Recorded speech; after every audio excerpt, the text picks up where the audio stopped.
శ్రీమాత్రే నమః. ధనుః పుష్పం మౌర్వీ మధుకరమయీ పంచవిసికా వసంతః సామంతో మలయమరుదాయో ధనరథః తథాప్యేకः సర్వం హిమగిరిసుతే కామపి కృపాం అపాంగాతే లబ్ధ్వా జగదిదమనంగో విజయతే.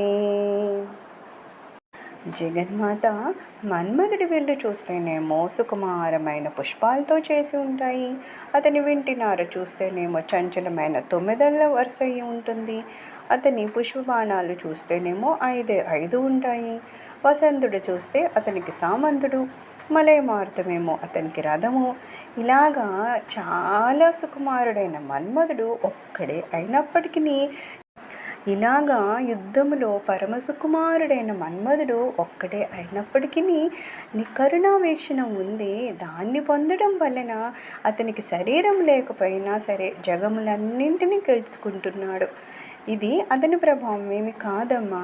హిమగిరి పుత్రిక, జాలిగల నీ కడిగంటి చూపు ఉందే, అది అతనికి ఇచ్చిన శక్తి అమ్మ అని ఇక్కడ ఆదిశంకరాచార్యులు ప్రార్థిస్తున్నారు. వర్ణత్కాంచీదామా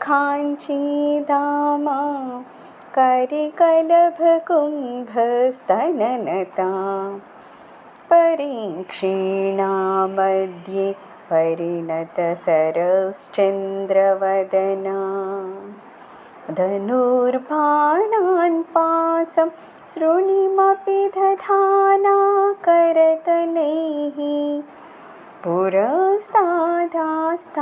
నః పురమధితురాహో పురుషికా.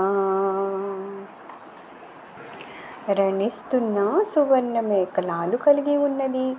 ఏనుగు కుంభస్థలాల వంటి చనుగవతో కాసింత వంగి ఉన్నది. సన్నని నడుము కలది. శరత్కాల పున్నము నాటి నిండు చందమామ లాంటి ముఖము కలది.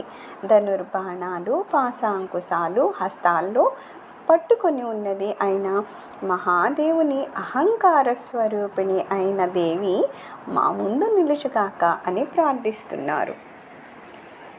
సుధా సింధోర్మధ్యే సురవిటపివాటి పరివృతే మణిద్వీపే నీపోప వనవతి చింతామణి గృహే శివాకారే మంచే పరమశివ పర్యంక నిలయాం భజంతి త్వాం ధన్యా కతిచన చితానందలహరీ.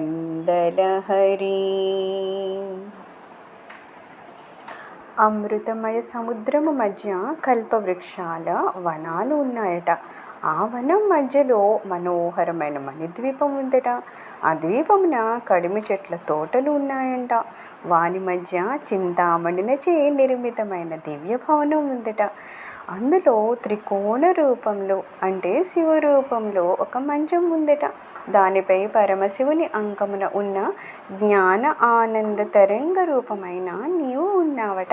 ఇట్టి నిన్ను జ్ఞాన నిరతిశ ఆనంద రూపను కొందరు జ్ఞానులు ధన్యులు మాత్రమే సేవిస్తున్నారు కదా.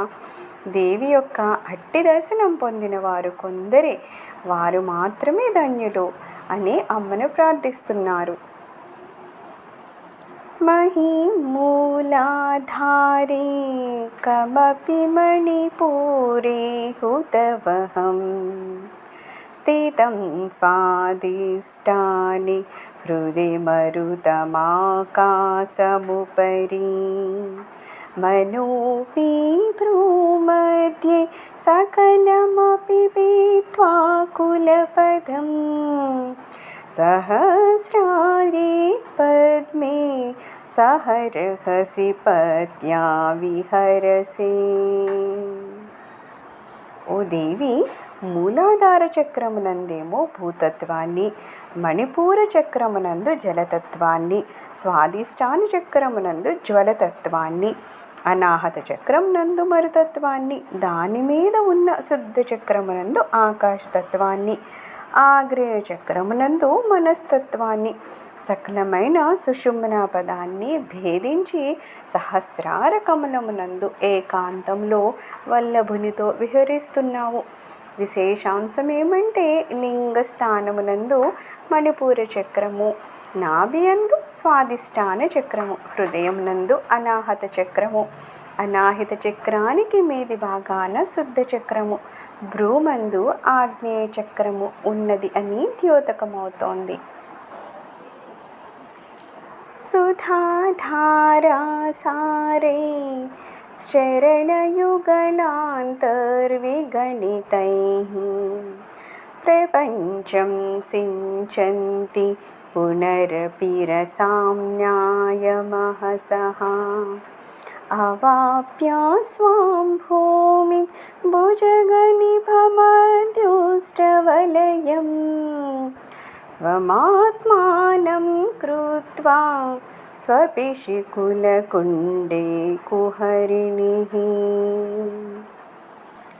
అమ్మ ఓంకార స్వరూపిణి, నీ చరణ యుగనం నుండి ప్రవహిస్తున్న అమృతరస ప్రవాహంతో సమస్త విశ్వాన్ని తడుపుతూ మరలా చంద్రుని నుండి స్వస్థానాన్ని అంటే మూలాధారాన్ని చేరి సర్పము వలె గోళాకారంలో అంటే కుండలిని ఆకృతిలో దాల్చి సూక్ష్మరంధ్రం గల ఆధార చక్రంలో శయనిస్తూ ఉంటున్నావు కదా తల్లి. సర్వం శ్రీమాతృచరణ అరవిందార్పణమస్తు.